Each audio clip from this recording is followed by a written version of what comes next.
Dear students, இது ரொம்ப முக்கியமாக கேட்குற கொஸ்டின். அதாவது கிளிசராலின் மீது இப்போ நம்ம கொடுத்துருக்கோம் இல்லையா, CH2OH, அடுத்தது CHOH, அடுத்தது CH2OH. இதுதான் கிளிசரால்.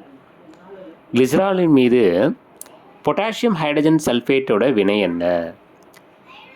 இதே வினை வந்து அட சல்ஃபூரிக் அமிலம் சேர்த்தாலும் சரி, பாஸ்பரஸ் பென்டாக்சைடு சேர்த்தாலும் சரி, இதே தான் கிடைக்கும். அப்போ என்ன கிடைக்கும் அப்படின்னா, 2 மோல்ஸ் வாட்டர் வெளில போயிடும். டைரெக்டாக ப்ராடக்டை மட்டும் எழுதிடுங்க, அக்ரோலின். இது வரைக்கும் நீங்கள் படிக்கலை அப்படின்னு சொன்னால் இந்த ப்ராடக்டை மட்டும் நீங்கள் எழுதினா போதும். Glycerol, potassium hydrogen sulphate, -2H2O.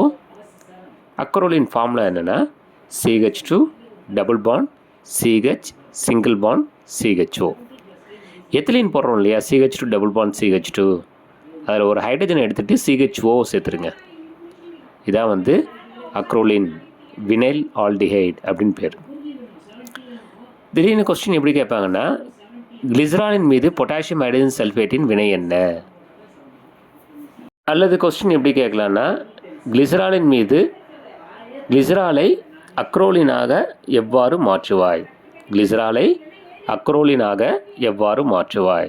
இப்படி கேட்பாங்க. சரிங்களா?